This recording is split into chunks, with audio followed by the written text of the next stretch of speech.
뭐 금리 인하, 뭐 피벗을 기대하시는 분들이 계신데 지금이 저점을 형성하는 구간이라는 것은 동의합니다. 다만 이 상승 국면,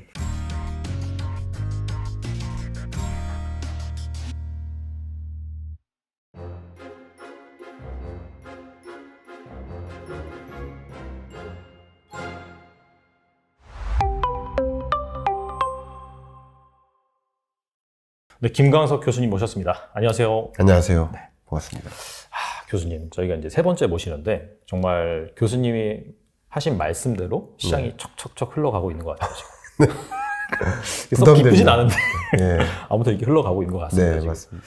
그래서 또 지금 상황에서는 또 이제 자산 시장 어떻게 보시는지 아시다시피 지금 뭐 매크로 관점에서 본다면은 뭐 인플레이션 플러스 여기에 대한 긴축 뭐 이런 부분까지 겹쳐 있는 그런 리스키한 상황이긴 한데 그래서 일단은 가장 지금 중요한 게 연준의 긴축 스탠스가 어디까지 갈 것이냐 그 부분인 것 같아요.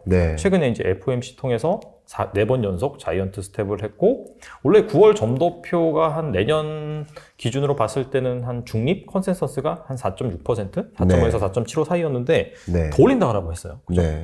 그리고 또 공교롭게도 오늘 방송하는 또 내일 새벽이죠. 오늘 밤이구나. 오늘 밤에 또 CPI, 그죠? CPI도 발표가 되고. 그래서 이게 참 금리를 어디까지 계속해서 연준의 그 긴축 스탠스가 이어질지 좀 궁금하긴 하거든요. 어떻게 생각하시나요? 저는 어쨌든 조절론에는 무게를 두고 있습니다. 금리 인상폭을 좀 줄일 것이다. 그거는 보통의 그 긴축 행보의 결과물이 그렇게 나와요, 원래. 그러니까 금리의 고점에 이르는 지점에서 속도가 좀 주춤해지면서 이게 조금 유사한데 저 벽까지 달려간다라고 했을 때 막 달리다가도 벽 앞에서는 딱 쓰려면 속도를 줄여야 되잖아요. 맞아요. 약간 그런 느낌이라 생각하시면 좋아요. 거의 이제 기준금리의 고점, 실링에 다가오는 그 지점에서는 금리 인상 속도를 줄여나가는 거죠. 그것은 오늘 CPI에 달려있다라고 해도 거의 과언이 아닙니다.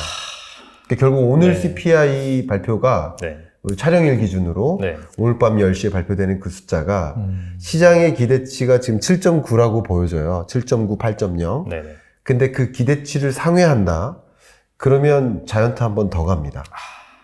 지금 시장의 그런 컨센서스가 그런 것 같아요. 그런데 7.9나 8을 어쨌든 밑돈다. 그러면 빅스텝으로 전환될 것으로 보고 있습니다.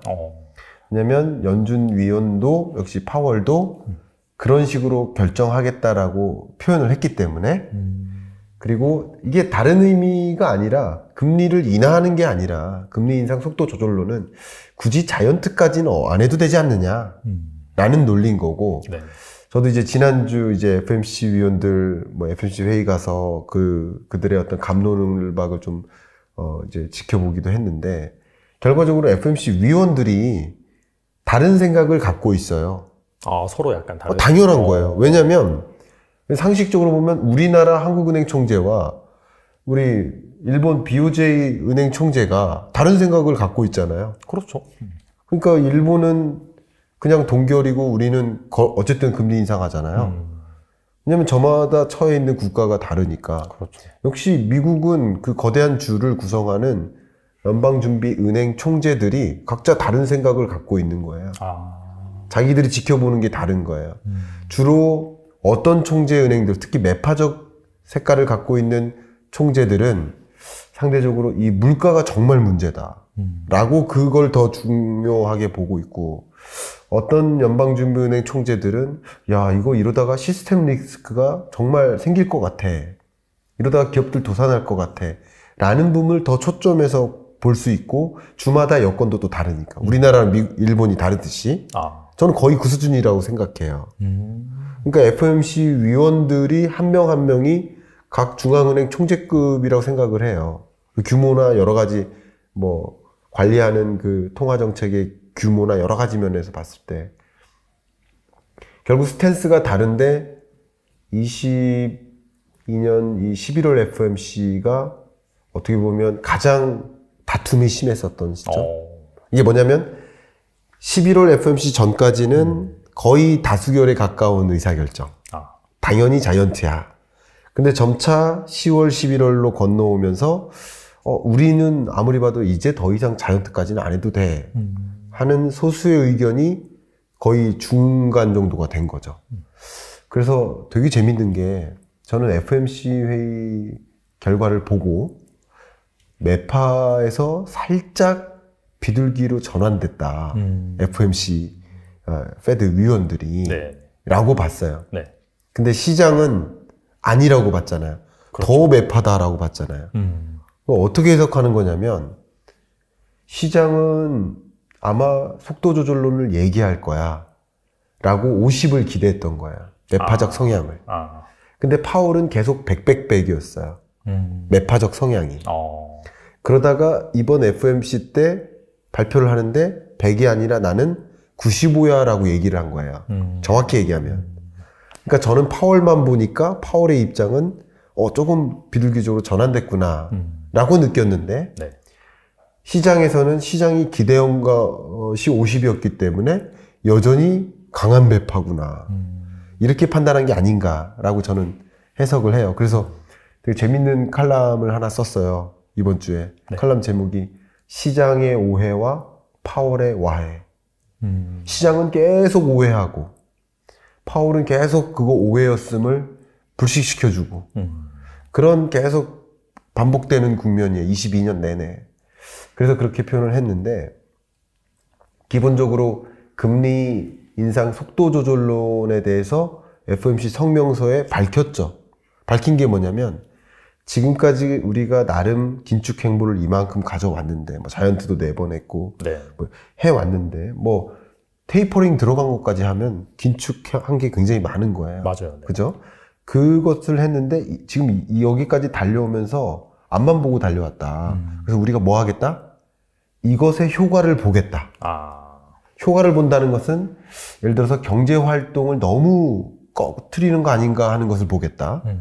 그리고 이것이 고용이나 진짜 물가 안정화 정도도 보겠다.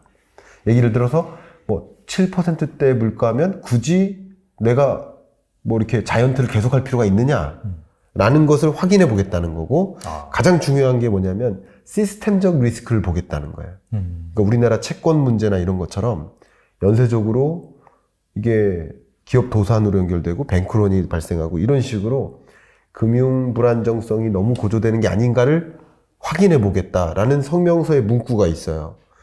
그동안에 없던 문구가 딱 등장한 거예요. 그러니까 제롬 파월 연준 의장으로서는 강한 매였다가 상당 부분 비둘기로 돌아선 거고 저는 그 성명서가 뭐냐면요. 네. 곧 다수의 의견이 디베이트가 많이 된 흔적이다. 라고 봐요. 그전에는 디베이트가 없었어요. 다 거의 다수결로 자이언트에 동의하는 분위기였다가 이제 빅스텝으로 속도 조절을 해야 되는 게 아니냐 하는 의견들도 상당히 많이 반영된 성명서다. 근데 그 성명서 발표하고 이 기자회견할 때 기자들의 묻는 답변에 그때 기자들의 질문에 대해서 답변하는 것은 여전히 다수결의 어떤 의견보다는 자기의 생각을 얘기하는 자리잖아요. 그렇죠. 그러니까 매파적이라고 해석할 수 있지만 어쨌든 금리 결정은 파월 혼자 하는 게 아니라는 거죠. FOMC 위원들이 하는 거죠. 그런 관점에서 속도 조절론에 들어갈 가능성이 높아졌다. 저는 그렇게 판단하고 있습니다. 예. 그러면은 사실 시장이 약간 좀 과민 반응을 보였다라고도 볼 수 있겠네요. 그러니까 시장이 오해했다고요. 근데 22년 한 해 여러분 한번 돌이켜 보세요. 계속 시장의 오해와 확인의 과정이었어요. 제가 이런 표현을 계속 많이 해왔거든요. 네네. 시장이 계속 뭐라 했냐면 금융기관 잘 보세요. 이 개미들을 후킹한 거예요. 음모론적으로 보면. 왜냐면 이 금융기관들이 계속 CPI 기대치를 발표하는데 단 한 번도 실적치를 상회한 적이 없어요. 맞아요. 네. 계속 하회했어요. 그러니까 기대치가 계속 시장한테 기대를 조성했던 거예요. 금융기관의 모든 전망치들이. 그죠? 한 번도 빠짐없이. 그러니까 시장이 기대하면서 이제 소위 금리 인상 그렇게 강하지 않겠네 라는 기대를 주고 다른 말로는 주식시장 들어와 라는 사인이었어요. 근데 금융기관들이 그때마다 반등하니까 팔고 나가는 거예요. 개미들은 그거 사준 거예요. 근데 확인해 보니까 CPI가 기대치보다 높아요. 기대치보다 낮은 적도 있었던 것 같은데 한 번 정도? 근데 생각해보니까 CPI는 엄청나게 높아요. 그러니까 결국 기대치와 반하는 실적치를 계속 받아들이는 거예요. 연속이. CPI만 가지고도 그렇고 뭐 잭슨홀 미팅 때 아마도 시장에서는 뭐 이 정도까지는 아니야 했는데 역사상 가장 강한 매의 발톱을 들이댔죠. 2% goal. 우리는 2% 목표 달성이다. 정점 찍고 안 찍고 안 중요하다. 이런 식으로 얘기했잖아. 그러니까 자꾸 시장에게 오해를 불러주는 금융기관의 역할, 그리고 월스트리트 저널을 비롯한 주요 언론사들은 그 금융기관의 발언을 대서특필해가지고 시장에게 기대를 조성해버리고 확인해보니까 물가에 대한 확인 혹은 FMC 회의 결과에 대한 확인이 다 시장이 기대했던 것보다 나쁜 거죠. 다. 계속 그것의 연속 과정 아닙니까? 그래서 제가 이번에 FMC 페드에 갔을 때 아까 그 칼럼 얘기를 했으니까 잠깐 말씀드리면 현장에 갔다가 들어가기도 전에 오해를 했던 걸 제가 확인했어요. 뭔지 알아요? 우리 언론에 계속 나오는 그 페드 사진이 있어요. 건물 사진. 네네. 근데 거기에 아무도 없어요. 거기 공사 중이에요. 그리고 딱 왕복 1차선 도로, 작은 도로예요. 그 도로 C 스트리트라고 하는데 그 도로를 마주하고 연방준비제도 신축사옥에서 다 근무해요. FMC도 거기서 열려요. 그러니까 이것도 저는 개인적으로 상징적으로 느낀 거예요. 오해와 확인. 시장이 자꾸 오해하고 확인하고 언론사들은 여전히 그 옛날 연준 뭐 FMC 회의가 열렸다라고 하면서 뭐 보도할 때 뒷배경으로 그 하얀 건물을 자꾸 보여주면서 그거 아니라는 거예요. 하얀 건물 아니고 약간 갈색빛 나는 회색 건물입니다. 네. 아니, 그러니까 이것부터 시작해서 계속 여러분들이 오해하고 확인하고 하니까 계속 제가 일관되게 드리는 이야기는 파월의 마음을 읽어라. 금융기관의 말을 듣지 마라. 그러니까 어쩌면 우리 소비자 입장에서도 투자자 입장에서도 듣고 싶은 얘기를 듣고자 하는 거예요. 그러니까 파월의 말을 듣고 싶지 않고 금융기관의 말을 듣고 싶은 거예요. 내가 듣고 싶었던 그 이야기를 해주니까.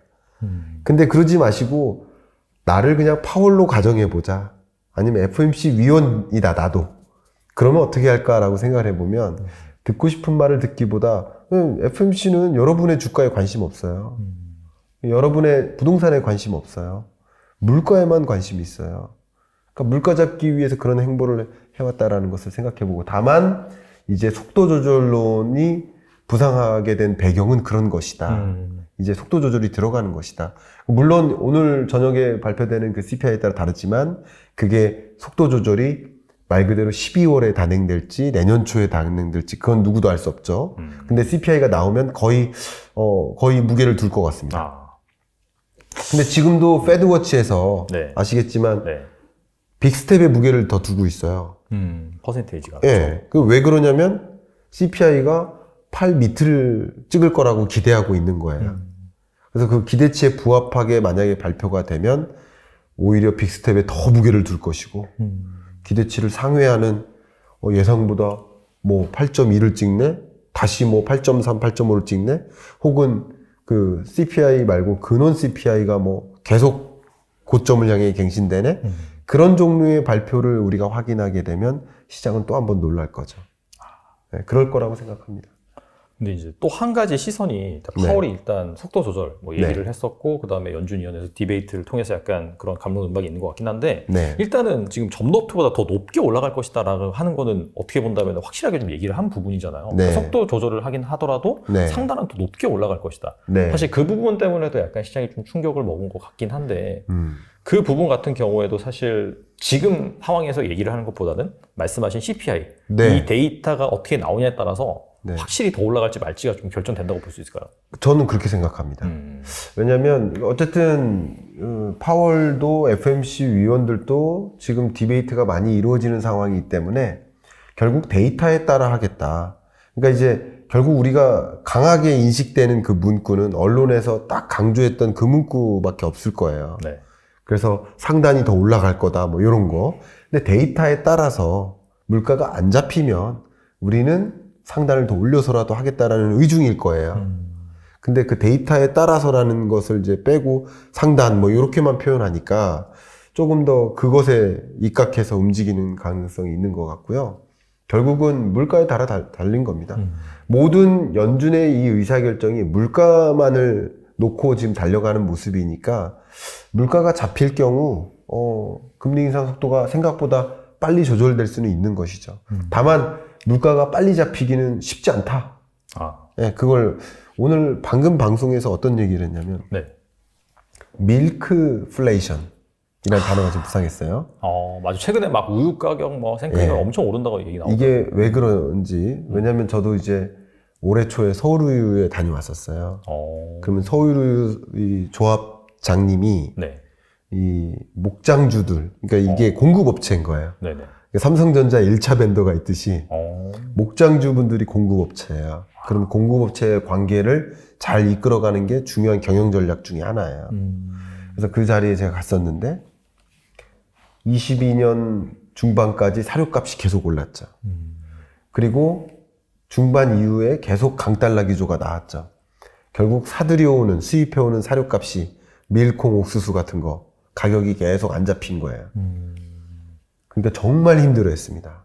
근데 그만큼 이 소 한 마리 키우는데 한 55% 비용이 사료값이거든요. 사료값 올라가면 다 올라가는 거예요.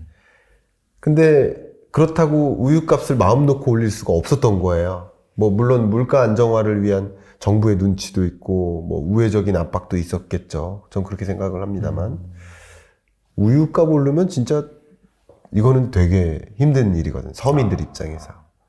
특히 저출산 문제나 이런 것까지 뭐 야당이 걸고 넘어갈 수도 있어요. 예를 들면. 근데 이렇게 된 배경이 뭐냐면 전쟁 이후에 경제 제재를 가하니까 에너지 위기가 왔죠. 근데 에너지 위기라는 것은 석탄, 석유, 천연가스. 근데 이게 다 요소를 생산하는 원자재예요. 여기부터 요소를 추출해요. 그럼 요소 가지고 요소수도 만들겠지만 비료를 만들어요. 그러니까 에너지 위기가 뭘 초래해요? 비료 위기를 초래해요. 비료 값이 올라가면 당연히 농산물 가격이 올라요. 그렇죠. 그러니까 모든 사료 값이 오르니까 우리나라가 곡물 수입량 세계 7위국이에요. 그만큼 사료를 많이, 우리 낙농업의 구조가 그래요. 사료에 의존해요. 우리가 쌀 말고는 사실 다 거의 다 수입한다고 맞아요. 봐야죠. 그것도 있고. 근데 재밌게도 뉴질랜드나 몽골 같은 나라는 뭐 농사도 안 짓잖아요. 근데 거기는 유목 환경으로 그 낙농업을 하니까 사료 수입이 없어요. 근데 우리는 먹고 자라니까. 우리는 낙농업의 구조가 그런 거예요. 사료 가지고 하는 방식이에요. 그러니까 사료 가격이 중요한데 강달러가 나오니까 사료 값이 더 비싸지고. 그러니까 사료 값이 오르니까 당연히 이 축산물 가격이 올라요. 그리고 축산물 관련 낙농업 관련 유제품 가격이 올라요. 그럼 이렇게 되면 우유 가격이 오르면 뭐가 오를까? 빵 가격이 올라요. 그렇죠. 커피숍 커피 가격이 올라요. 그러니까 전반, 그럼 이게 서비스 가격도 오르고요.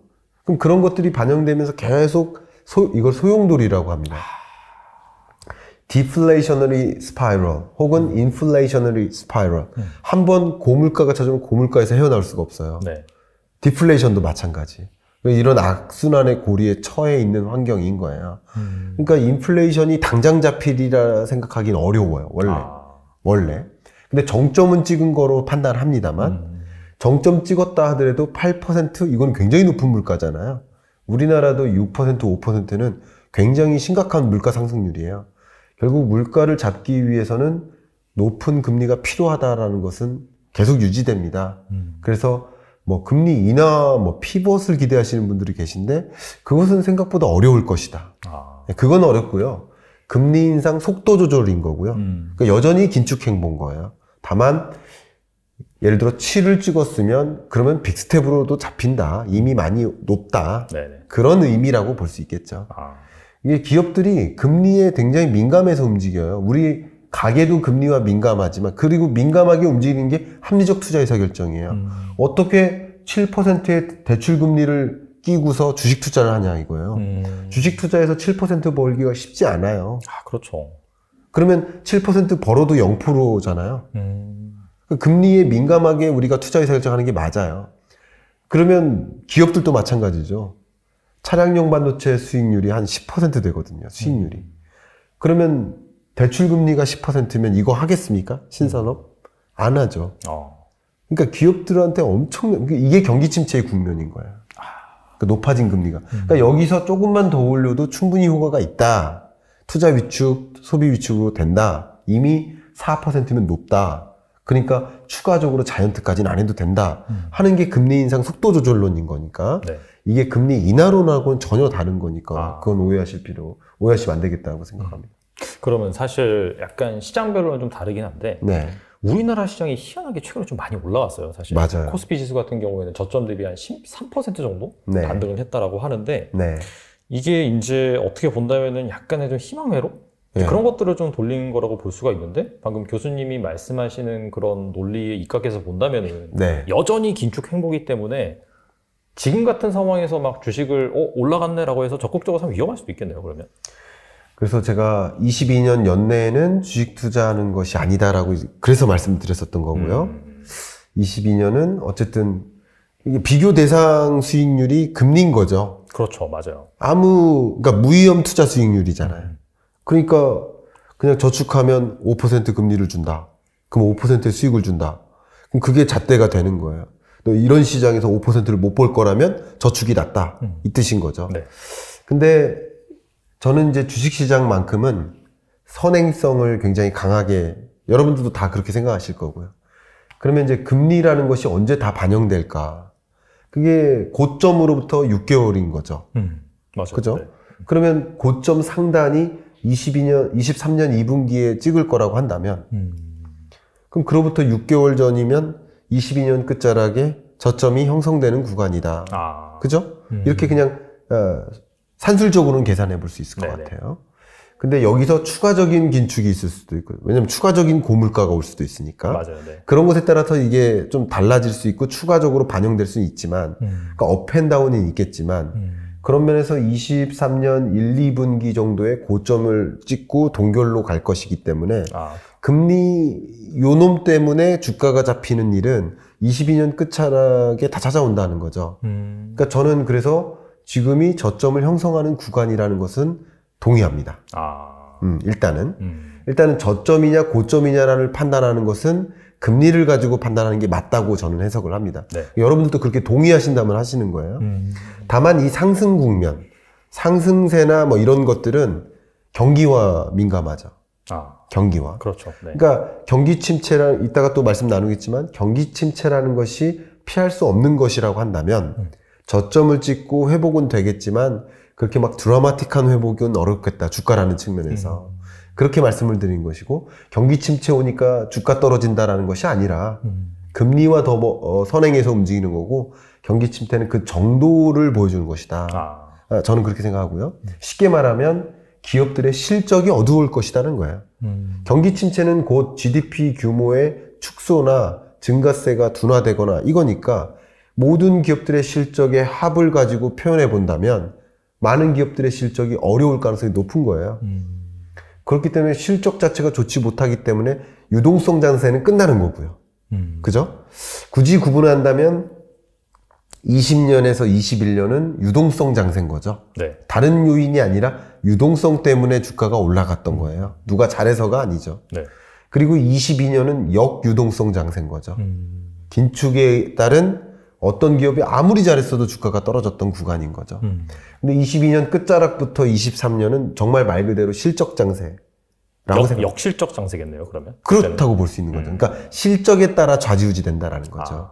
그래서 그 무엇보다도 주식 투자 관점에서 내가 그런 이런 장세도 그래도 은행 저축 수익률보다는 높을 때니까 평균적으로 그러니까 내가 그냥 좀 주식 투자를 해야 되겠다라고 판단하신다면 정말 실적에 기반한 투자가 좋습니다. 상대적으로. 그러니까 이렇게 대세상승장일 때는 실적과 무관한 드림에 투자하는 방식이 맞았다라고 한다면 정말 실적이 다음 실적 발표될 때 괜찮네? 라고 하는 반대로 기대는 이만큼 했는데 실적 발표되니까 되게 어둡네? 그런 기업들이 계속 조정되잖아요. 네네. 그러니까 그런 식으로 좀 판단하시는 게 어떨까 하는 의견을 갖고 있습니다. 약간 국내 이슈도 좀 짚고 넘어가야 될 것 같긴 한데 네. 지금 뭐 우리나라뿐만 아니라 지금 미국이 워낙 그 자이언트 스텝 4연속하고 긴축을 너무 강하게 하다 보니까 글로벌 자금들이 지금 다 빠져나가서 미국으로 맞아요. 몰리고 있잖아요. 맞아요. 우리나라도 이제 희생양 중에 하나라고 볼 수 있고. 네. 그래서 사실 한은 같은 경우에도 이거 미국을 어느 정도 좀 고려를 하면서 네. 금리를 올려야 되는데 막상 올리려고 보니까 가계부채 문제 심각하고. 네. 그렇다고 안 올리자니 또 외화 반출 이슈도 있고. 네. 그래서 이게 상당히 좀 사면초가 같은데 네. 우리나라 경제 상황 어떻게 생각하시는지 좀 궁금합니다. 너무 좋은 말씀이고요. 네. 앞단의 그 질문과 좀 묶어서 몇 가지 설명드린다면 기본적으로 이 긴축 행보가 다 불균형해요. 물론 미국이 혼자 저기 달리고 있는 거고 그리고 영국, 유럽 이런 애들이 추격하고 있는 거고 꽤 우리나라는 거의 중반 계열에 있다고 해야 되나요? 중위권? 네. 그리고 그 결승선에서 출발도 안 한 애들이 있죠. 그게 일본, 네. 중국. 중국은 결승전 뭐죠? 백도라고 하죠? 더 뒤로 가고 있어요. 백도죠, 백도. 굳이 따지면. 네. 그런 모습인 거예요. 당연히 글로벌 유동성이 어디서 어디로 갈까요? 미국으로 가는 거예요. 미국으로 가는 정도가 이제 조절될 겁니다. 금리 인상 속도 조절론이 바로 그거예요. 돈의 이동은 그거보다 먼저 움직이니까 이제 미국으로 향하는 그 돈의 비중이 좀 줄고요. 대신 중국이나 일본으로부터는 많이 빠져나오죠. 해보세요. 엔전데 투자한들 그 돈 달러로 바꿔보세요. 얼마 되겠어요. 아무리 높은 수익이 돼도 이 환차익이 있기 때문에 이게 역환차익이죠. 그렇기 때문에 거긴 투자 매력도가 급격히 떨어지고 더군다나 뭐 시진핑 3년인과 관련해서 미중 패권 격돌이라든가 장기적으로 차이나런이죠. 차이나 엑소더스 하는 현상. 이게 거의 지배적인 현상이기 때문에 장기적으로 이참에 중국으로부터 주식을 빼야 되겠구나. 예를 들어서 중국의 테크주를 투자했던 사람들이 한국의 테크주로 전환한다거나 뭐 이런 식으로의 한국으로 일단 몰리는 현상이 있어요. 그거는 약간은 건너타기에 해당됩니다. 약간 반사이익을 봤다고 볼 수 있겠네요. 반사이익이 있었죠. 근데 이게 장기적이라기보다는 일시적인 거라고 볼 수도 있어요. 그러니까 이런 것들도 있기 때문에 주식시장을 판단할 때 선행적으로 저점을 형성한 건 맞다고 보지만 업앤다운은 계속 있을 수 있다는 거예요. 그러니까 불확실성이 굉장히 많이 존재해요. 돈의 이동 때문에. 그렇게 보고 있고요.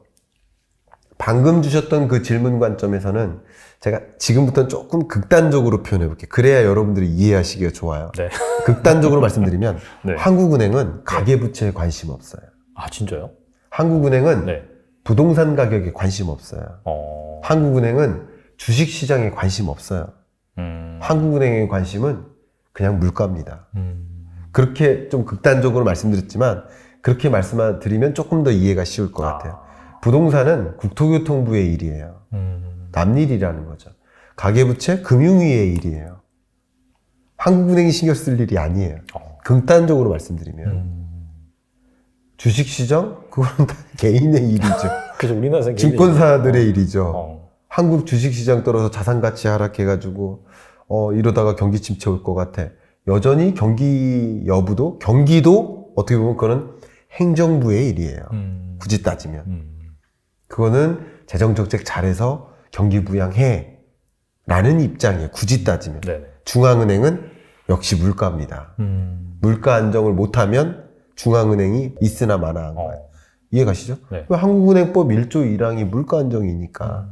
물론 물가 안정, 통화 안정, 건전한 경기 성장에 이바지해야 되는 것이 여러 가지 롤이지만 그 롤 중에 롤, 다른 데는 물가 안정의 목적을 굳이 둘 필요가 없어요. 상대적으로. 그러니까 한국은행은 물가 안정하라고 있는 기구고, 그러니까 제도가 뭐예요? 목표 물가 제도, 목표 안정 물가제 이렇게 하잖아요.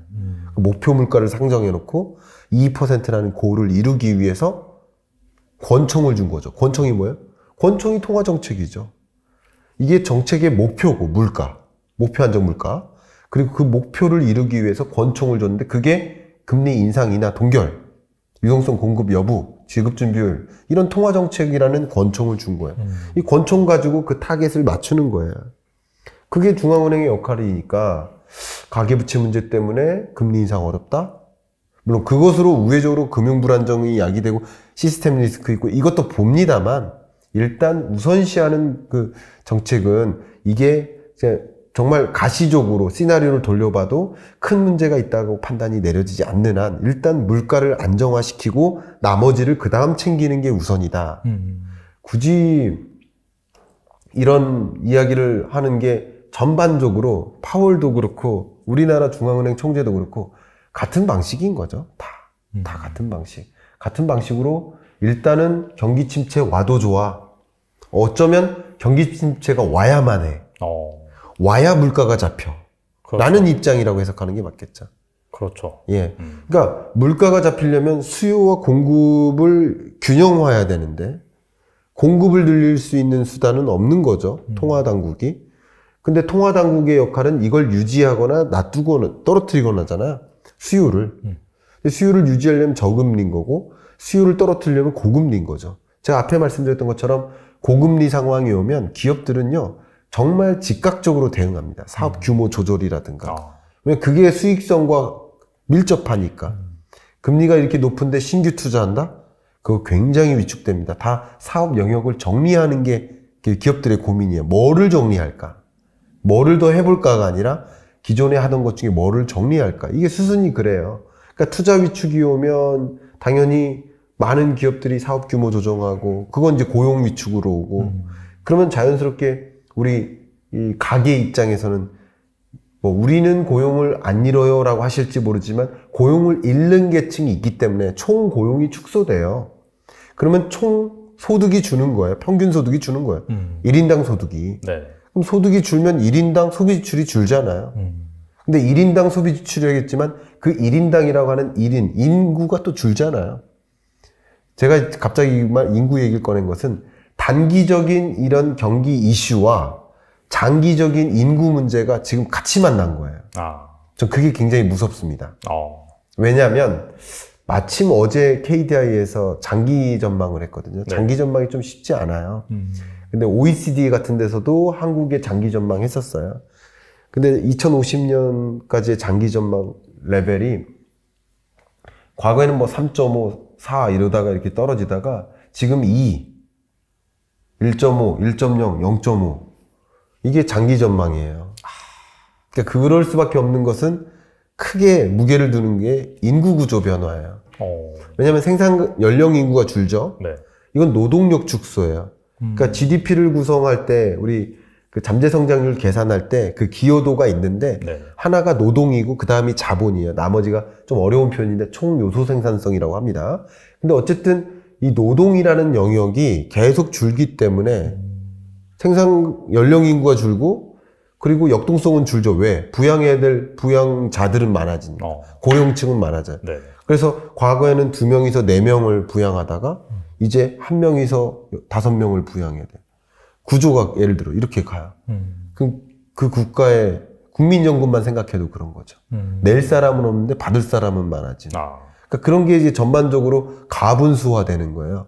그러니까 잠재 성장률이 둔화되고 이런 모습은 마치 일본의 수순 같다라고 그러네요. 판단한 거예요. 예. 근데 저를 뭐 그 일본의 수순을 뭐 제가 옹호하고 그런 게 아니라 어쨌든 KDI가 뭐 근거 없는 얘기를 한 게 아닙니다. 그 보고서를 봐도. 근데 제가 무슨 얘기를 하는 거냐면 마침 이렇게 안 좋은 경기 침체를 앞에다 둔 상황에 구조적인 요인이 같이 만나서 이게 계기가 될 수 있다는 거죠. 그게 저는 제일 우려되는 대목이에요. 이게 견조한 성장을 하다가 이런 위기를 만나면 반등해가지고 이렇게 갈 텐데 장기적인 저성장. 그래서 23년 경제는 여러분 역사상, 향후 역사상 가장 높은 금리를 만나게 되는 시대예요. 결과적으로는 한국은행이 네. 물론 이제 양 사이드가 있긴 하지만은 교수님 말씀을 빌리자면은 네. 그런 것들은 중요한 게 아니라 네. 일단 물가 잡는 게 중요한 거기 때문에 네. 올려야 되는 상황이다. 네. 그렇게 이제 볼 수가 있겠고 그렇죠. 그러다 보니까 이런 안 좋은 상황과 맞물려서 역사상 예. 높은 금리를 볼 것이다. 그렇죠. 물가가 안 잡히는 한 물가가 안 잡히는 한 어쨌든 우리나라 기준으로 2% 목표 물가고 불안한 물가는 그것의 2배 수준인 4%인데 4%는 적어도 23년 초반까지 이어집니다. 적어도 네. 지금의 그 한국은행의 전망에 기초하면 네네. 그렇기 때문에 금리 인하라는 것은 당분간 기대하기는 어렵죠. 뭐 대단한 변수가 없는 한 우리가 생각할 수 없는 뭔가의 변수가 있을 수 있잖아요. 코로나19 종식 선언이라든가 예를 들어서 아니면 뭐 전쟁의 종식이라든가 뭔가 대단한 변수가 등장하면 또 한 번 이렇게 바꿀 거예요, 방향성을. 그렇죠. 그런 게 없는 한 지금의 경향성은 유지될 거라고 보시는 게 맞지 않을까 생각합니다.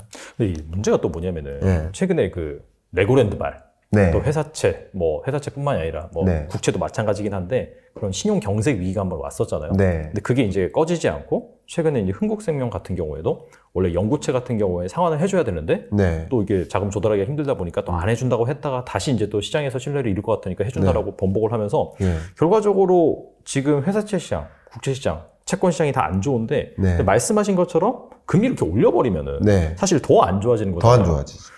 그렇게 된다면은 사실 가장 큰 문제가 부동산 PF, 프로젝트 파이낸싱으로 수익성 담보로 돈을 빌려가지고 막 건물을 짓고 하는데 이 금리가 지금 뭐 우량한 그런 프로젝트 같은 경우는 10%가 넘고 거의 20%에 다다른다고 하는데 그렇다면은 뭐 웬만한 건설사들 부도 날 거고 그래서 뭐 제2의 IMF까지 온다 그런 얘기도 많이 있는데 어떻게 생각하세요 그러면?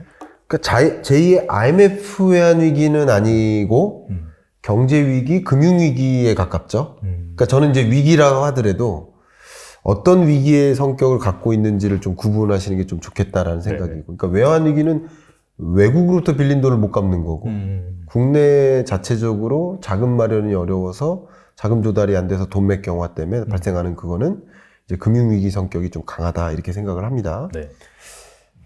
예, 제가 Great Recession이라는 수식어를 앞에 붙였지 않습니까? 결국 리세션이 찾아온다라는 그 경로를 설명할 때 채권 시장을 얘기합니다. 그러니까 채권 시장을 가지고 경기 침체를 설명하는 게 가장 논리적이라고 저는 개인적으로 생각해요. 왜 그러냐면 채권 금리가 이렇게 계속 올라간다라는 얘기는 기업들 입장에서 채권을 왜 발행합니까? 자금 마련하려고 하는 거죠. 그렇죠. 근데 기본적으로 주식시장이 쪼그라들었잖아. 자기 자본이 쪼그라드는 거죠. 그럼 그만큼 사업 규모를 유지하려면 타인 자본을 더 많이 의존해야 된다는 거죠. 이게 줄어들었으니까. 규모를 유지하려면. 근데 타인 자본을 유지하기가 녹록지 않죠. 금리가 올라가니까. 결과적으로는 기업이 사이즈를 줄이는 거예요. 전반적으로. 총 자본 규모를 줄이는 거예요. 그게 기업의 대응 전략인 거예요. 금리가 높아지면 그런 의사결정을 할 수밖에 없다라는 거죠. 그게 첫 번째고요. 근데 채권 금리가 이렇게 높아져 버리면 이걸 쉽게 말씀드리면 이거죠. 높은 금리로 채권을 발행해도 사줄 사람이 없다. 맞아요. 그죠? 그거예요. 투자자를 못 찾는다. 아무리 높은 금리로 채권을 발행해도 투자자가 이건 마치 좀 비슷한 느낌이 뭐냐면 부동산 시장에서 아무리 집값을 50%로 박앤세일해서 내놔도 아무도 안 사간다는 거죠. 약간 그런 느낌이에요. 맞아요.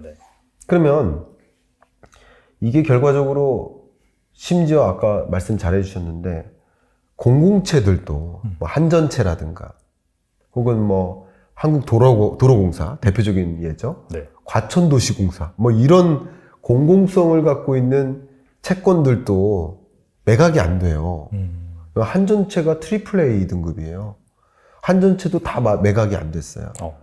그러면 일반 기업들이 아무리 높은 금리를 가지고 채권을 발행해도 불안해서 이거 매각하겠습니까? 매각되겠습니까? 안 돼요. 그럼 자금 마련이 어려워져. 근데 이게 왜 위험하냐? 이게 미매각률이라는 지표가 있습니다. 미매각률. 미매각률 지표가 지난 9월 달 20.1%를 찍었어요. 이게 근래 들어, 이게 얼마만큼 높은 거냐면 작년 9월 미매각률, 그러니까 채권을 발행하면 다 매각이 돼야 되는데 작년 미매각률이 0.1%였어요. 근데 이제 0.1로 늘어났다는 것도 아니고 2로 늘어났던 건 아니고 20%로 늘어난 거예요. 미매각률. 그게 더더군다나 10월도 아니고 9월을 얘기하는 거예요. 지금 11월을 살고 있지만 레고랜드 사태도 10월이잖아요. 그러니까 9월에 이런 일이 있었던 거예요. 그만큼 자금 경색 문제가 심각화되는 과정에 레고랜드 사태가 일어난 거고 기업들은 미매각률 때문에 미매각되면 주가에도 영향을 또 미치죠.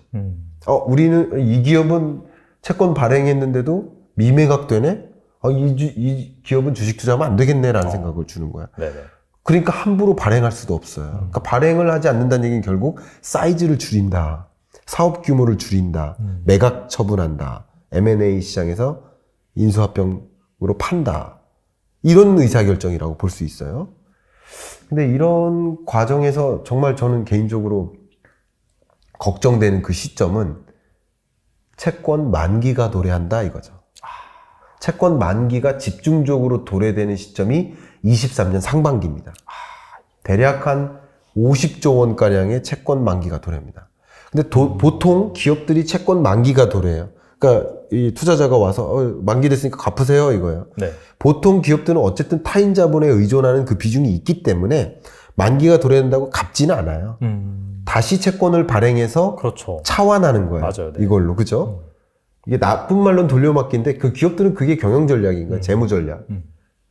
그게 이제 소위 이제 파이낸싱 전공하는 사람들이 그런 거 많이 연구하고 할 겁니다. 맞아요. 네. 경영학과에서.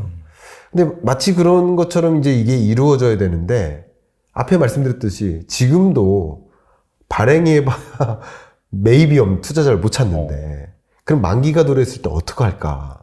결국 기업들이 할 수 있는 것은 채권을 발행하기보다는 기존 자산을 매각해서 이것을 갚는 일밖에 지금으로서는 없고 그룹 계열사 중에 특히 약한 계열사들이 그런 문제에 많이 당면하니까 이 그룹사로부터 지원을 받을 수밖에 없고 지원하라고 정부가 압박하는 거예요. 얘네가 부도로 연결되지 않도록. 네네. 근데 지금 그런 국면입니다. 지금 현재. 심지어 한전이나 은행한테 가급적이면 채권 발행을 많이 하지 말아달라 라고 권고하고 있어요. 왜냐하면 1월부터 9월까지의 채권 발행액의 96%가 한전 더하기 은행채예요. 완전 초우량 채권밖에 안 팔리는군요, 지금. 그것도 다 안 팔리니까. 그러니까 얘네가 발행을 좀 덜 해서 투자자들이 또 여지를 줘라 하는데 이런 것들이 구조적인 문제 해결책은 안 됩니다. 결과적으로는 이 수순이 뭐냐면 그럼 기업들은 사업을 정리하는 거죠. 사업이 5가지 있으면 그 중에 수익률이 제일 떨어지는 것부터 정리를 할 거고 이 사업의 정리는 곧 기업의 구조조정이니까 특정 공급업체 입장에서는 전체 매출이 날아가는 거죠. 그러니까 중소기업의 구조조정이 일어나는 거죠. 공급업체들의 구조조정 이게 이렇게 되는 겁니다. 자동차 100대 만들다가 10대를 만들면 바퀴도 400개 필요하다가 40개 필요한 거예요. 당연히 바퀴 만드는 공급업체는 같이 조정되는 거죠. 네. 그런 구조라고 생각하시면 좋겠고 그게 고용 충격으로 옵니다. 제가 너무 심각한 어려운 상황을 말씀드리죠. 여러분이 이런 식으로 전개되겠구나라고 그림을 그리실 필요가 있다는 것을 말씀드리는 거예요. 고용 충격이 오는 거죠. 2020년, 2021에 돈 못 번 사람들은 정말 부끄러워요. 그건 아무나 돈 못 돼요. 모든 사람이 돈 버는. 근데 그게 저는 또 2030년 전후로 온다고 봐요. 그럼 그때까지 아무것도 안 하냐? 아니거든요. 그때 왔는데 여러분 준비를 안 하고 있으면 못 잡아요.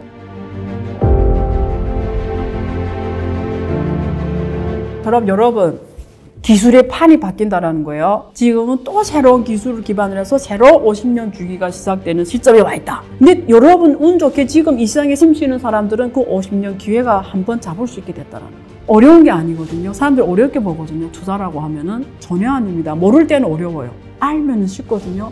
근데 이런 얘기를 누가 해주네 안 해주네에 따라 하늘과 땅 차이입니다. 그런 얘기를 해줄 거예요. 98년에 구글, 애플, 중국의 알리바바, 텐센트, 아마존 이런 기업들처럼 그 시작점이다 지금. 그런 사람들이 2.5% 안에 있는데 maybe 당신이 그 2.5% 들 수가 있다. 그런 시야, 인사이트를 주는 시간이 되도록 제가 하려고 하는 겁니다.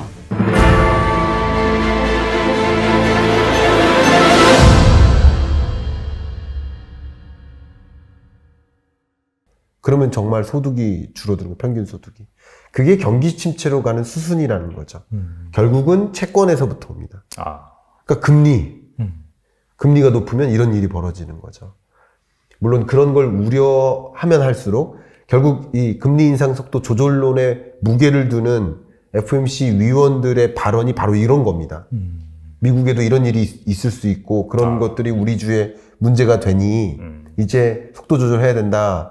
라고 하는 어떤 여론, 그 FOMC 내에 그게 그런 것이고, 한국은행도 이제 금리 인상 속도를 좀 조절을 하긴 해야 될 텐데, 가장 많이 의식하는 것은 바로 그러한 시스템적 리스크. 저는 그렇게 보고 있고, 경기 침체가 우려된다기보다는 정말 이런 정말 구조적인 문제를 겪지 않도록 하는 거, 예. 그런 것만큼 막아가면서 물가는 잡아야 되니까 상당히 난이도가 어렵네요, 지금. 굉장히 어렵습니다. 그래서 제가 연초부터 계속 말씀드렸던 게 중앙은행들의 고심이 깊은 이유가 안 좋은 선택지 중에 덜 안 좋은 것을 고르는 거예요. 나름 좋은 게 있는데 그걸 안 고르는 게 아닙니다. 다 안 좋은데 덜 안 좋은 걸 골라야 되니 셈식이 굉장히 복잡해지고, 어쨌든 이제 이 속도 조절론 입장에서는 물가 잡다가 산 다 태운다 이거죠. 그 벼룩 잡다가 불질 넣어가지고 산 다 태운다. 그러지 말자. 벼룩 이 정도는 잡았으니까 좀 놔두고 산 태우지 말자. 그게 이제 시스템적 리스크예요. 그런 걸 좀 경기 침체 우려보다는 그 시스템적 리스크가 더 강조되는 상황이라고 볼 수 있겠습니다. 글로벌리 그래요. 예, 그렇게 좀 그 위기의 성격이 있다면 그런 위기 가능성이 좀 점증되는 구간, 이렇게 생각하시면 좋겠습니다.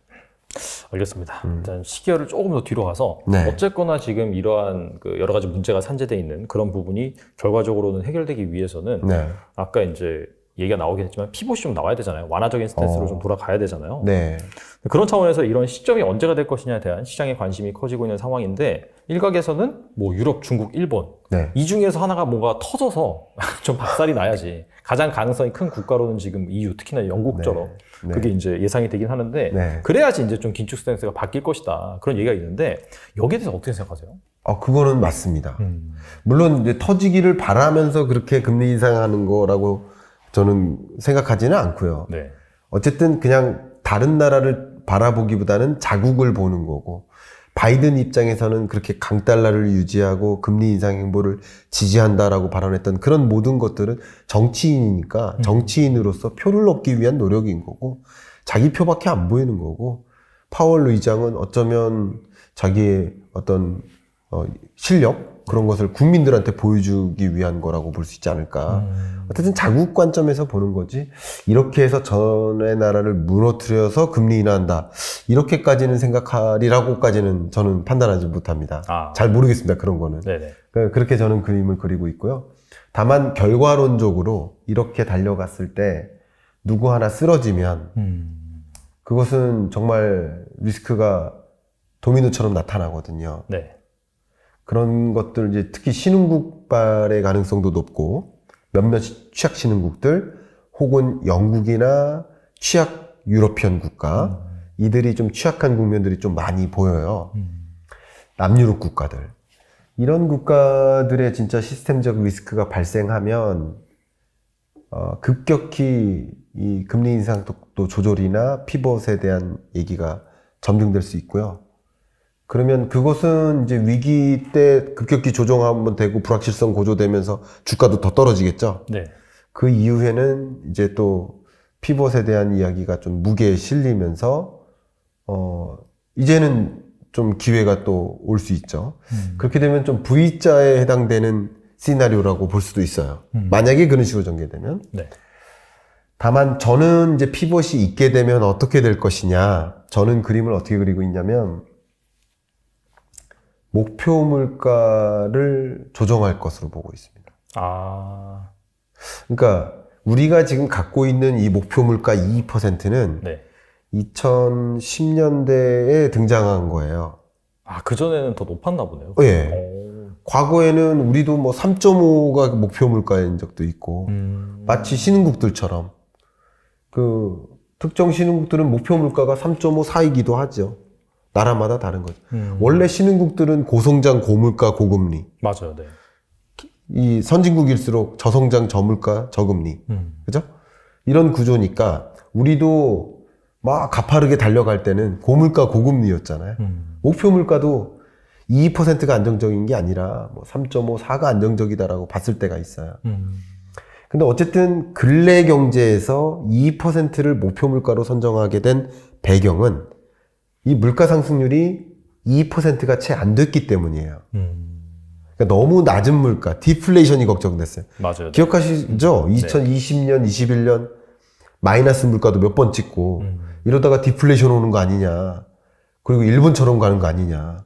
이런 게 더 중요한 과제였었어요. 그러니까 결국 목표 물가는 뭐냐면 너무 낮은 물가를 끌어올리자는 목표였어요.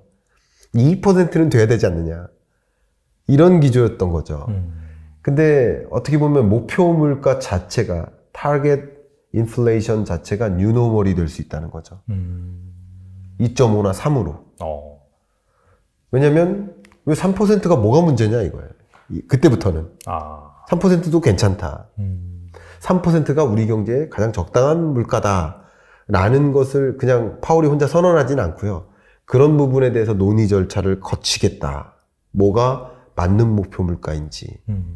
이번에 이 긴축 행보에 대한 그 성적을 우리가 스터디하겠다라고 발표했던 것처럼 역시 마찬가지. 그러면 이거는 음모론적으로 해석을 먼저 해본다면 금리 인하의 당위성을 찾는 과정인 거예요. 이해가시죠? 아마 연평균 물가 제도를 도입했던 적이 있어요. 왜냐하면 그때는 물가가 조금씩 오르는데 2%를 상회해서 오르는데 21년입니다. 그러면 이제 금리 인상해야 되는 거 아니냐라고 했을 때 금리 인상 없다라고 얘기할 때의 근거가 한두 번 물가가 2%를 상회한다고 그것만 보고서 내가 금리 인상하지 않겠다. 연평균 물가 상승률을 가지고 보겠다. 왜냐하면 연초는 2%가 안 되는 물가였고 연 중반부터 2%를 상회하니까 어쨌든 21년 내내 금리 인상 안 하려면 그 근거가 뭐냐면 연평균 기준으로는 어쨌든 2% 정도밖에 안 된다. 이게 근거로 삼았던 거예요. 제가 음모론적으로 말씀드리면 역시 지금까지 2% 골이라는 단어를 얼마나 많이 외쳤습니까? 만방에. 그러면 그 2% 목표 물가를 실현하기 전까지는 금리 인상 계속 하겠다라는 얘기였는데 아니 얘가 갑자기 금리를 동결은 하겠지만 갑자기 목표 물가 자체가 4, 3을 윗돌고 있는데 그런데 금리 인하의 근거를 삼을 수 있을까요? 안 되겠죠. 그렇죠. 그러니까 당연히 목표 물가를 끌어올리는 게 타당하다라는 것을 발표하거나 아니면 그런 스터디가 필요하다라는 게 제시될 때 예를 들면 23년 잭슨홀 미팅에서 그런 논의가 학자들 사이에 있게 될 때 그러면 잭슨홀 미팅이 보통 8월이니까 그 즈음에 새로운 목표 안정 물가 제도가 채택이 되고 만약에 그런 걸 집중적으로 논의하고 그러면 속도 조절이 아니라 피벗이 될 수도 있는 거죠. 그런 시나리오도 있습니다. 저는 여기에 조금 무게를 두고 있습니다. 그래도 그런 시스템적 문제까지 가져가도록 통화 당국이 그렇게 지켜만 보지는 않을 것이다라고 생각을 저는 하고 있기 때문에 좀 그렇게 보고 있습니다. 네, 그럼 되게 궁금해진 게 뭐냐면은 사실 시장에서 원하는 게 피벗이잖아요. 어차피 이제 주식 시장에서 가장 좀 호재라고 볼 수 있는 게 긴축은 사실 악재고 반대로 이제 완화적인 스탠스로 간다라고 했을 때 뭐 사실 그때 상황에서 뭐 실적이 뭐 좋거나 나쁘거나 그건 일단 두채치고 완화로 가? 라고 하면은 분명히 좀 환호가 나올 수 있긴 하거든요. 네, 맞습니다. 근데 지금 교수님이 말씀하신 시나리오는 절대적인 그런 물가 수준을 올림으로 인해서 뭔가 좀 그 피봇의 뉘앙스를 펼쳐준다라고 한다면은 사실 그만큼 또 금리를 안 내리는 거잖아요. 어떻게 본다면은. 그렇죠. 그렇다면은 그 상황에서 약간 주식시장 같은 경우에는 약간 헷갈릴 수도 있을 것 같은데. 아니요. 왜냐하면 물가를 높게 목표 물가를 높게 잡는다는 얘기는 이제 금리 인하를 마음 놓고 해도 된다라는 사인이 되니까. 그러니까 결국은 목표 물가를 새로 잡는 의사결정이 있기 전에 그러니까 순서는 이런 거죠. 목표 물가를 새로 잡자라는 적어도 스터디는 해야 됩니다. 뭐 예를 들어서 연준에서 용역을 주는 거예요. 그래서 뭐 용역 연구기관이 연구를 한다던가 아니 자체적으로 연구를 한다든가 스터디를 하고 스터디 결과 그래 우리 미국 경제에는 3%가 적당해 발표를 하죠. 그러면 다음 FOMC 때는 금리 인하를 하는 거죠. 예를 들어 수순이 이런 흐름이에요. 그러니까 결국은 요거부터 있기보다는 요거부터 있다는 거죠. 사인을 준다는 거죠. 그런 종류예요. 그러니까 사인을 주기 위한 목적이라기보다는 사인이 될 거라는 거죠. 그게 피벗에 대한 사인이 될 것이고 그러면 기준금리의 인하 스탠스로부터 적어도 한 3개월 전에 그걸 확인할 수 있는 시그널인 거죠. 그럼 이거는 저는 개인적으로 투자 자금이 또 다시 주식시장으로 집중적으로 몰리는 그런 구간으로 될 거라고 생각합니다. 그러면 이제 여태까지 얘기를 좀 종합해 보면은 결과적으로 이제 금리 인상을 하는 그 시기에 종료된 시점은 빠르면 내년 1분기고 아니면 2분기가 될 수가 있고. 1, 2분기라고 생각합니다. 하지만은 이제 그 상황에서 좀 상당 기간 또 유지할 수 있다라고 이제 말씀하셨잖아요. 물가 안 다른 떨어지니까. 일이 없으면 일단은 저는 지금으로서는 계속 동결이라고 보고 있습니다.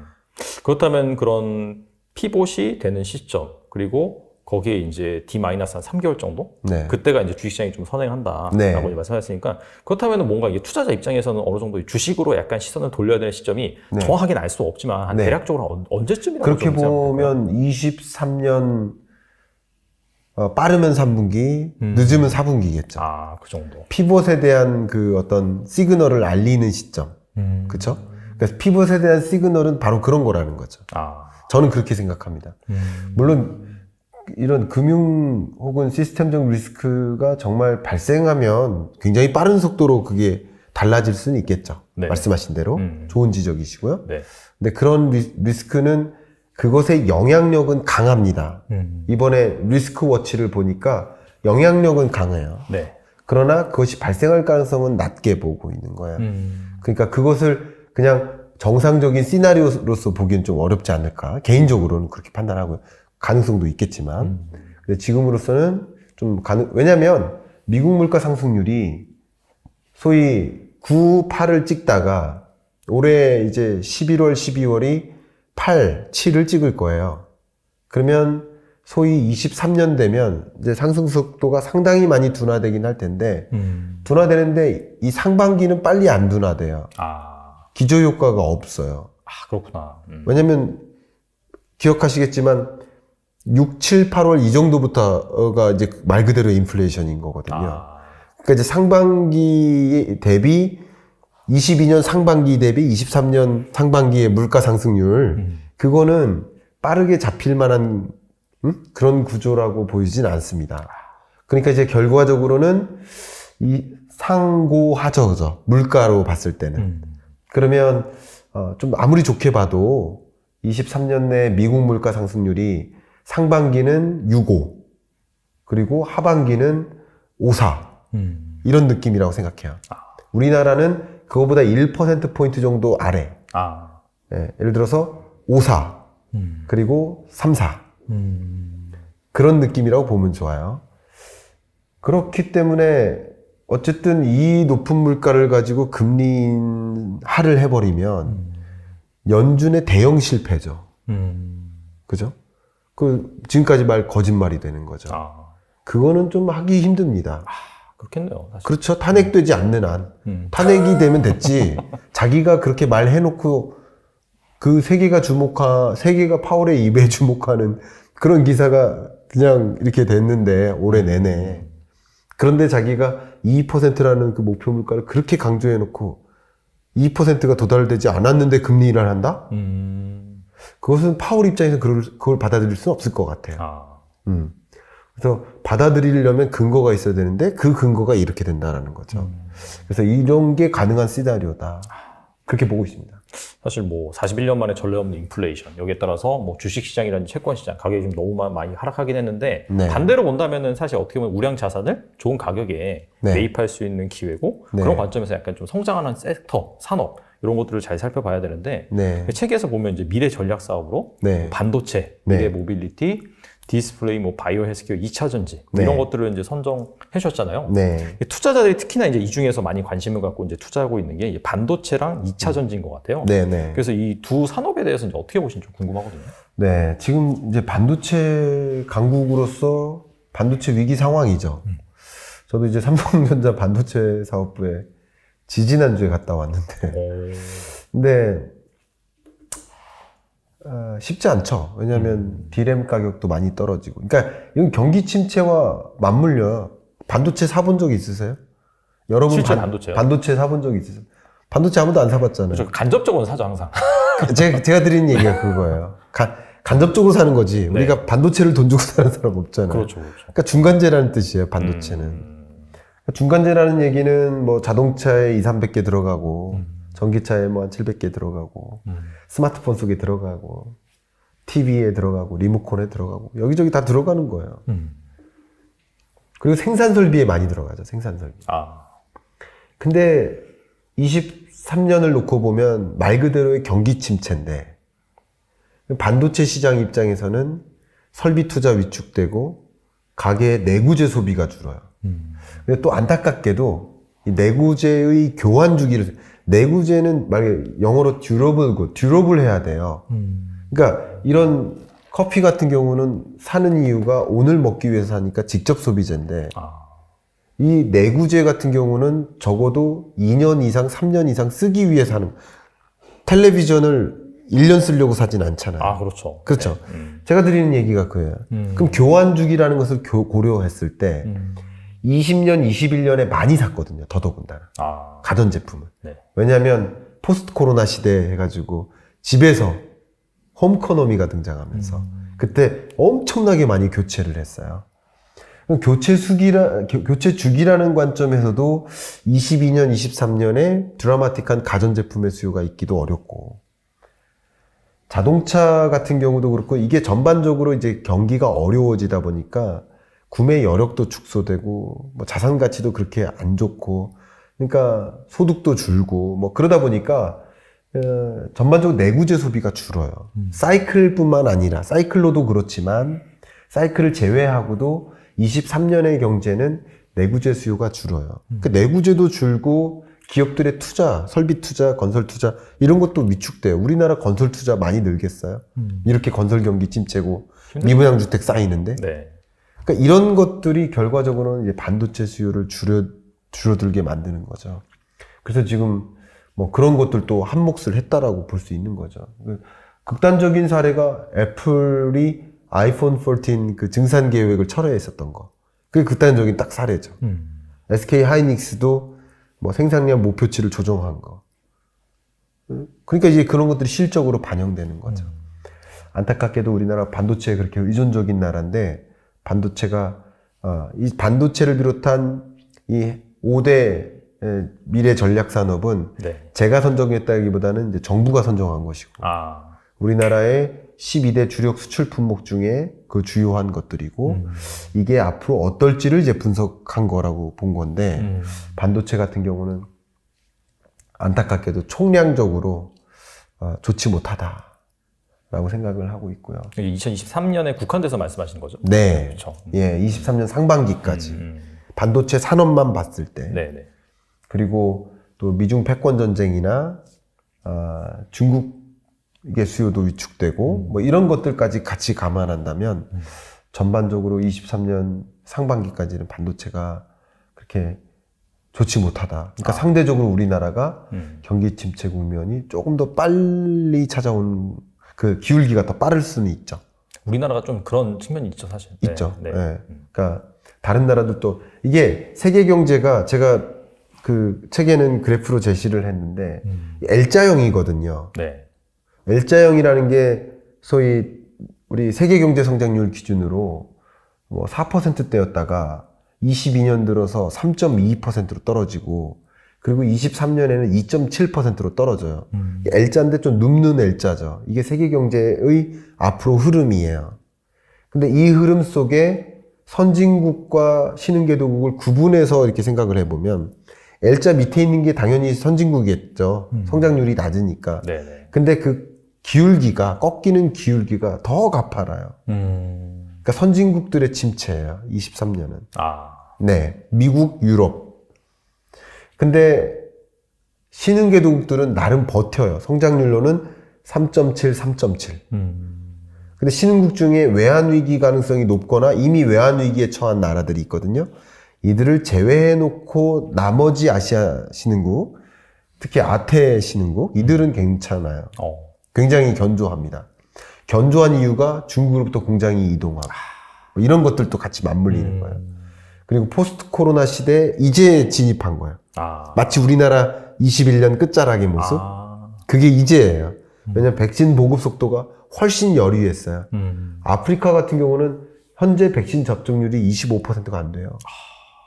우리나라는 제가 최근에 그걸 안 봐서 그렇지만 200%가 넘을 거예요. 그죠? 2번 이상 접종했어요. 맞아요. 네. 그러니까 제가 지금 말씀드린 25%라는 개념은 100% 기준이 아니라 200~300%를 기준으로 했을 때 그만큼 접종률이 낮아요. 그러니까 이런 신흥개도국들이 뒤늦게 부상한 거고 그때 또 차이나 엑소더스와 마중물 역할을 하면서 자꾸 미국이 중국산 쓰지 말라고 하고 아예 공장을 미국에 주라고 하고 이런 과정에서 조금 더 긍정적인 영향을 받는 아태 지역이 있어요. 저는 아태 지역 ETF는 좀 추천드리고 싶은 마음이에요. 이런 세계 경제 기조 자체가 꺾이진 않거든요. 이 기조는. 네. 그래서 아태 지역을 구성하는 나라들이 뭐 인도네시아, 베트남, 필리핀, 요런 나라들이거든요. 네. 그런 나라들이 되게 재밌게도 물가 상승률은 상대적으로 낮아요. 그래요? 네. 그리고 성장률은 또 높아요. 그러니까 1, 2, 3, 4분면을 그릴 수 있겠죠. 물가 상승률은 높고 성장률도 높아요. 그럼 인플레이션 국가죠. 그렇죠. 그런데 물가 상승률은 상대적으로 낮고 성장률은 높아요. 이게 2분면인데 이게 굉장히 좋은 영역이죠. 네. 고성장 국가. 그리고 이 중에 물가도 낮고 성장률도 낮은 건 이제 디플레이션에 가까운 경제죠. 그리고 물가는 높은데 성장률이 낮은 거 최악이죠. 이게 스태그플레이션. 그 점도표를 보면 확인할 수 있는데 여러분 보시면 아시겠지만 몽골 같은 나라가 가장 대표적입니다. 인플레이션 심하고요. 성장세 주춤하고요. 굉장히 어렵습니다. 하여튼 이런 국면이니까 여러분들께 좀 추천드리는 거는 앞에 말씀드렸던 아태 지역 ETF고요. 반도체라는 면에서는 전반적으로 좀 이렇게 막 고전하는 국면이다. 근데 항상 그러다가 이제 그 최악의 그 저점에서 반도체 수요도 늘고 이제 설비 투자 하자 뭐 이런 기조. 그게 피벗과도 맞물리죠. 그렇죠. 네. 그럴 때 이제 반도체 수요가 또 폭발하거든요. 이게 항상 이제 테크주가 이제 업앤다운이 심하죠. 높이 올라갔다 낮게 떨어졌다가. 그러니까 반도체 투자라는 것은 좀 시점적으로 조금 더 미룰 필요가 있지 않을까. 그런 의견을 드리고 싶습니다. 제가 2차 전지도 한번 여쭤봤는데 2차 전지는 네. 어떻게 보시나요? 이건 참 이 인플레이션 감축법에 네. 너무 직접적인 충격 혹은 네. 수혜의 대상이니까 기본적으로 인플레이션 감축법에서 물론 이제 2차 전지 만들고 배터리 만들고 하는 이 기업들은 배터리사들은 중국산 소재로부터 독립해야 되니까 인플레이션 감축법에 따르면 그리고 현대자동차 같은 경우도 제가 그 미국 가서 만난 기관이 한국산업기술진흥원이에요. 이 촬영 장소랑 가깝습니다. 그래요? 네, 여기 르네상스 호텔만 건너면 네. 거기에 한국기술센터라는 건물이 있어요. 거기에 이제 많은 층을 쓰고 있는 게 한국산업기술진흥원이고요. 그 진흥원은 키아트라고 하는데 이 산업통상자원부에 일을 하는 주관 기관이라고 보시면 좋아요. 네, 한미 간의 기술협력 포럼을 개최하는 것을 준비해요. 오는 12월에. 네. 이제 그런 관점에서 이제 2차 전지나 자동차에 있어서 우리는 동맹국이니까 우리한테는 유예를 해달라. 인플레이션 감축법의 대상에서 제외해달라. 라는 종류의 어프로치를 많이 하고 있어요, 지금 현재. 물론 산업부와 상무부도 그런 조율을 많이 하고 있어요. 실무단에서는. 근데 위로는 아직 선거 기간이었기 때문에 얘기를 못 하는 거예요. 왜냐하면 여러분 생각하시는 모든 정책 발의들은 그냥 선거용이라고 보시면 좋아요. 왜냐하면 정치인이니까. 인플레이션 반드시 잡겠다. 근데 인플레이션 감축법의 내용 봐도 인플레이션 감축하고는 크게 관련이 없어요. 맞아요. 그죠? 네. 그러니까 이름이 인플레이션 감축법이라는 것은 지금 서민들이 다 인플레이션 때문에 죽겠다고 하니까 내가 인플레이션 반드시 잡겠다라는 표명이에요. 의지 표명이에요. 그러니까 안 봐준 거죠. 한국이든 뭐든.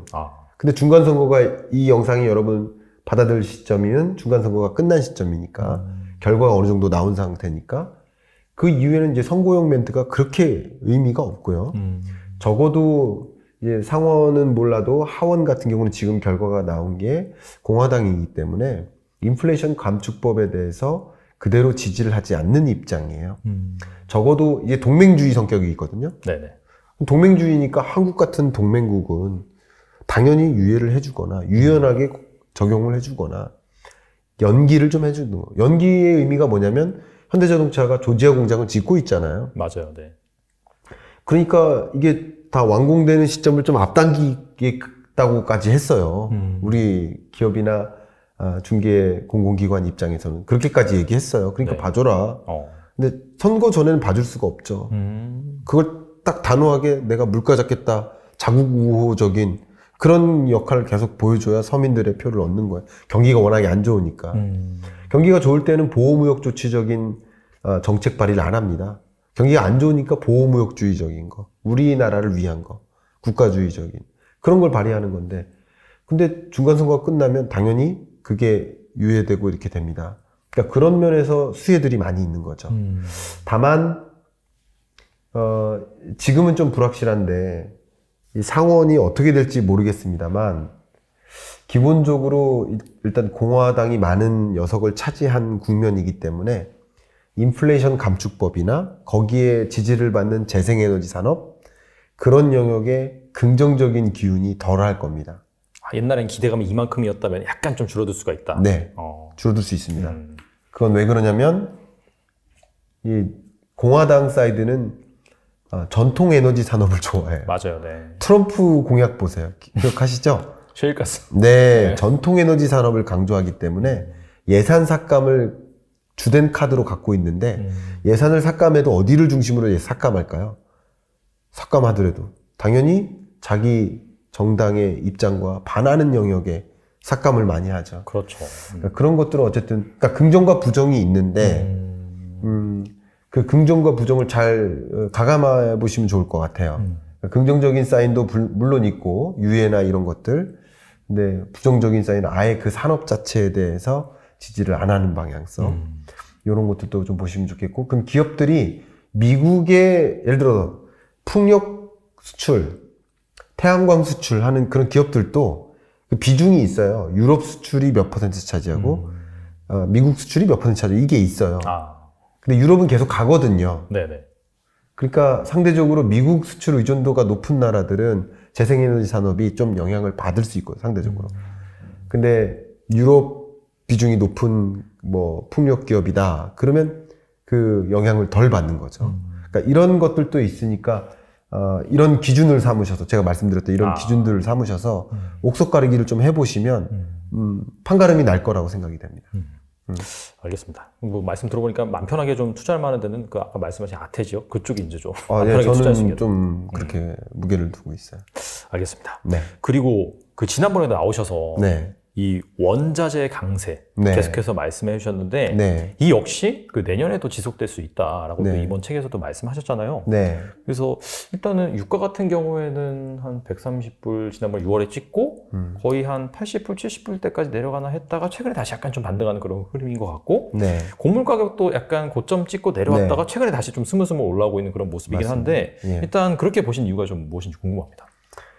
일단은 제가 책에서 강조한 것은 이제 모든 원자재는 이제 아니고요. 그러니까 2021년부터 2022년 상반기까지는 모든 원자재 다 제가 좀 지지를 했었고요. 특히 원유 선물 ETF 같은 거는 많이 추천했고 저도 거기에 투자를 했었고 그거는 있고 21년뿐만 아니라 2020년부터 그걸 얘기를 했으니까 원유 선물 ETF는 그렇습니다. 다만 22년 중반 이후로는 원유 투자는 그렇게 추천드리지 않습니다. 원유 가격이 2022년 2분기가 고점이고요. 다시 그걸 갱신하지는 않는 흐름.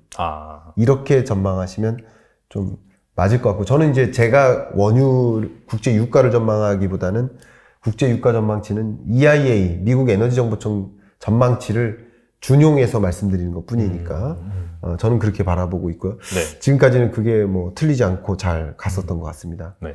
인플레이션을 야기한 게 원자재니까. 그러니까 원자재에 투자를 하라라는 말씀은 22년 중반까지는 유효하다라고 말씀드렸었던 거고, 네. 22년 중반 여름 이후부터는 이제 원자재 가격이 이제 조정되는 국면이라고 생각을 해서 지금부터는 이제 다 모든 원자재 투자하는 것은 아니다라고 생각하지만, 원자재 중에서 제가 두 가지 좀 말씀드리면, 한 가지가 모든 원자재가 아닙니다. 식료품 원자재 중에서 바이오 에너지의 소재가 되는 식료품 원자재. 그러니까 주로 혹시 경유 넣으세요? 아니요, 휘발유. 휘발유 넣으세요? 네. 저도 이제 경유차가 하나 있는데, 네. 경유를 넣으시면 그 중에 3.5%의 바이오 에너지를 이미 혼합한 상태로 넣는 거예요. 약간 혼합 비율이 있군요. 네, 그게 혼합 의무 비율이 있어요. 그래서 예를 들면 GS 칼텍스 같은 회사가 네. 그 바이오 에너지 사업에 뛰어듭니다. 근데 여러 가지로 바이오 에너지를 만들 수 있는데 주로 이제 팜유, 바이오 에탄올이냐 뭐 좀 몇 가지가 차이가 있지만 어쨌든 바이오 에너지 섹터 안에는 팜유나 옥수수, 콩, 대두죠. 이게 주된 원료 중에 하나예요. 결국 바이오 에너지 사업이 필요한 이유는 세계적으로 이 혼합 의무 비율을 적용하고 그리고 그 적용된 혼합 의무 비율을 상향 조정하고 있어요. 세계적인 탄소 중립적 행보예요. 그러니까 그렇게 이 바이오 에너지에 들어가는 이 농산물 원자재 수요는 장기적으로 늘어날 텐데, 근데 이상기후 현상과 같은 공급 물량을 제한하는 요소들, 네. 메뚜기 때 출범하고 뭐 라니냐 뭐 이런 것들이 반복되는 국면이잖아요. 그러니까 그런 것들은 이제 공급에 영향을 주기 때문에 이거는 역시 중장기적인 겁니다. 네. 그러니까 식료품 원자재에서 이런 것들을 제가 추천하는 이유는 결국 중장기적으로 바이오 에너지 수요는 늘어나고 중장기적으로 바이오 에너지의 그 원자재에 해당되는 것을 공급하는 데는 어려움이 있는 거죠. 그리고 국제 유가도 마찬가지. 왜냐면 비료 가격에 영향을 주니까 국제 유가도 고점을 찍고 떨어진 건 맞지만 고유가가 계속 유지되는 흐름이거든요. 그러니까 이런 것들도 전반적으로 이 농산물 원자재 가격을 계속 요동치게 만드는 요인이 됩니다. 그래서 23년에 소위 식량 전쟁의 시대가 오는 거죠. 예, 이미 왔고요. 네. 예, 식료품 보호무역주의, 뭐 우리 파뮤 수출 차단하고 뭐 이런 것들. 그 기사 계속해서 나오고 있었잖아요. 네. 닭고기 말레이시아 닭고기 수출 차단하고, 네네. 인도에서 밀 수출 차단하고 이런 일들이 반복되는 것들이 그런 일종의 경향성이라고 볼 수 있거든요. 그래서 장기 투자 관점에서 저는 식료품 원자재 좀 추천드리고 싶고요. 그리고 마지막으로 한 가지는 그린 메탈입니다. 네. 네, 왜냐하면 물론 중간 선거 이후에 그 기조가 바뀔 수 있습니다. 물론 또 다 결과가 나온 건 아니기 때문에 제가 말씀드리기 조심스럽지만 미국의 인플레이션 감축법과 그리고 EU의 리파워 EU라는 정책이 있어요. 그게 거의 유사해요. 근데 경유는 좀 다른데 EU는 기본적으로 러시아에 대한 에너지 의존도가 너무 높았기 때문에 그 에너지 의존도를 0으로 만들자라는 게 리파워 EU예요. EU의 에너지 구조를 개혁하자. 그런 건데 그 에너지 구조를 개혁하기 위해서 다른 나라로부터 대체 천연가스를 수입하거나 그 밖에 여러 노력들이 있어요. 그 노력 중에 좀 중요한 노력이 역시 재생에너지를 기존에 계획한 것보다 더 늘리자라는 거예요. 그래서 앞에 말씀드렸던 것처럼 풍력 이런 것도 네. EU의 중심인 기업들에게는 상대적으로 덜 충격인 거죠. 네, 그래서 말씀드린 거예요. 그런데 기본적으로 인플레이션 감축법에 저촉이 있거나 제동이 걸리거나 할지라도 뭐 일시적으로는 좀 그게 주가에도 영향을 미치겠지만 그렇죠. 네. 그런 걸 떠나서 이 탄소 중립 행보 그리고 재생에너지 산업 더 확충 뭐 풍력, 태양광, 전기차, 전기 충전 인프라, 전기차 배터리 이런 영역들은 그러니까 그러니까 장기적으로 가는 거예요. 근데 그 장기적으로 가는 영역에서 수요는 계속 늘어날 텐데, 투자 수요도 있고 소비 수요도 늘어날 텐데, 그것을 가능하게 만드는 게 원자재거든요, 역시나. 근데 그 원자재 중에서는 그걸 그린 메탈이라고 하는데, 해상 풍력, 육상 풍력, 그리고 태양광에 들어가는 그 소재, 광물 원자재 소재, 그 그린 메탈 수요가 계속 늘어날 것이기 때문에, 만약에 중간 선거 결과 그것이 반영돼서 조정이 있으면, 그때는 장기적으로 이제 투자를 시작해도 되는, 또 오히려 시그널이지 않을까라는 것을 말씀드리고 싶고, 그래서 그린 메탈에 구성하는 주로 리튬이라든가 흑연이라든가 이런 것들입니다. 팔라듐도 포함이고, 이 그린 메탈 영역의 카테고리 안에 들어가는 그런 원자재 ETF, 이런 것은 전 좀 많이 추천드리고 싶은 마음입니다. 장기적으로 꾸준히 갈 수밖에 없는, 갈 수밖에 없는 거죠. 그러니까 제가 드렸던 이 근거가 이상기후, 바이오 에너지, 탄소 중립, 이게 여러분 동의를 하시면 논리적으로 그러면 맞다는 거죠. 근데 동의가 안 되시는 부분이 있다면 투자 의사 결정 안 하셔도 되지만, 저는 강하게 이 부분에서 기회가 열려 있다라고 생각을 하고 있습니다. 중간 선거와 무관하게 간다고 생각합니다. 물론 중간 선거 결과가 부정적으로 영향을 미칠 수 있겠지만, 그건 이제 그게 반영되는 구간은 일시적인 것이고, 오히려 싸게 살 수 있는 기회가 될 수 있겠네요. 그러니까요. 그래서 저는 그 부분을 좀 강조해서 말씀드리고 싶습니다. 알겠습니다. 오늘 나오셔서 정말 긴 시간 동안 좋은 말씀 많이 해주셨는데, 끝으로 이 투자자분들에게 앞으로 이제 어떻게 하면 좋을지, 현재 상황 어떻게 바라봐야 될지 한 말씀만 부탁드립니다. 제가 여러분들께 좀 강조하고 싶은 표현은, 시대를 규명했으면 좋겠다. 2020년, 21년에 맞는 투자 방법이 있고, 또 22년에 맞는 투자 방법이 있고, 23년에 맞는 투자 방법이 있다. 20년에 맞는 투자 방법이 있었다면, 그걸 23년, 22년, 23년 유지했을 때 계속 맞을 수는 없다. 어제는 그 숙제를 해결하기 위해서 그 공식을 도입했다면, 오늘 당면한 그 숙제의 해결책은 공식이 달라져야 된다. 제가 항상 말씀드린 것은, 큰 그림에서 시대를 먼저 구분하고, 구분된 그 시대적 구분하에 걸맞는 투자 포트폴리오를 구성해야 되는 것이고, 그래서 22년은 긴축의 시대라고 말씀드렸고, 그래서 계속 나올 때마다 주식하지 마셔라 라고 말씀드렸던 게, 22년이라는 시대를 규명하면 주식이 어울리지 않는다라고 말씀드렸던 거죠. 그래서 시대를 규명하고 그 포트폴리오를 어떻게 구성할까라는 것을 생각해 본 다음에, 주식 비중을 어떻게 할 것인지, 주식을 늘릴 것인지, 그건 여러분이 선택할 일이죠. 투자 여러분의 스탠스가 다르잖아요. 공격적 투자자도 있고 안정추구용도 있고, 그 성향에 맞게 포트폴리오도 구성하되, 적어도 시대를 구분하는 건 똑같다. 우리 인플레이션 시대에 살고 있잖아요. 맞아요. 인플레이션 시대 아니라고 생각하는 분 계세요? 없죠. 긴축의 시대 살고 있잖아요. 아니라고 생각하는 분 안 계시잖아요. 그렇죠. 그러니까 그거는 누구에게나 똑같이 찾아오는 거예요. 그 시대적 구분은. 다만 어떤 식으로 대응할지는 여러분의 처해 있는 여건에 따라 다른 거죠. 투자 성향에 따라 다른 것이고. 그렇기 때문에 투자를 진행하실 때 있어서 항상 그 해 혹은 어떤 반기 이런 것들을 시대를 규명해 놓고 포트폴리오를 어떤 식으로 가져갈까라는 것을 먼저 큰 그림을 먼저 짜시면은 저는 여러분들께서 좀 항상 지킬 수 있는 투자가 되지 않을까, 그런 생각을 좀 강하게 해드리고 싶습니다.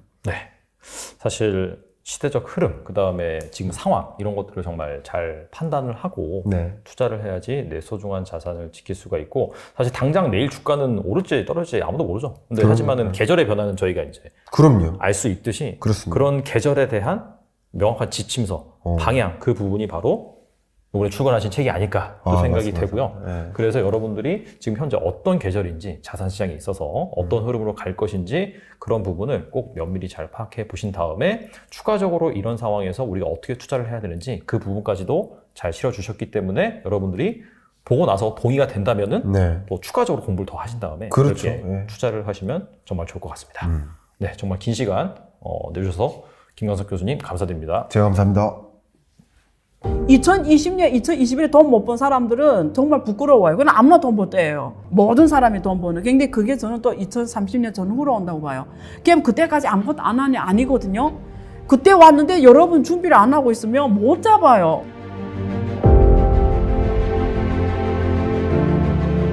그럼 여러분, 기술의 판이 바뀐다는 거예요. 지금은 또 새로운 기술을 기반으로 해서 새로 50년 주기가 시작되는 시점에 와 있다. 근데 여러분 운 좋게 지금 이 시장에 숨쉬는 사람들은 그 50년 기회가 한번 잡을 수 있게 됐다는 거예요. 어려운 게 아니거든요. 사람들이 어렵게 보거든요. 투자라고 하면은 전혀 아닙니다. 모를 때는 어려워요. 알면은 쉽거든요. 근데 이런 얘기를 누가 해주네 안 해주네에 따라 하늘과 땅 차이입니다. 그런 얘기를 해줄 거예요. 98년에 구글, 애플, 중국의 알리바바, 텐센트, 아마존 이런 기업들처럼 그 시작점이다 지금. 그런 사람들이 2.5% 안에 있는데 maybe 당신이 그 2.5% 들 수가 있다. 그런 시야, 인사이트를 주는 시간이 되도록 제가 하려고 하는 겁니다.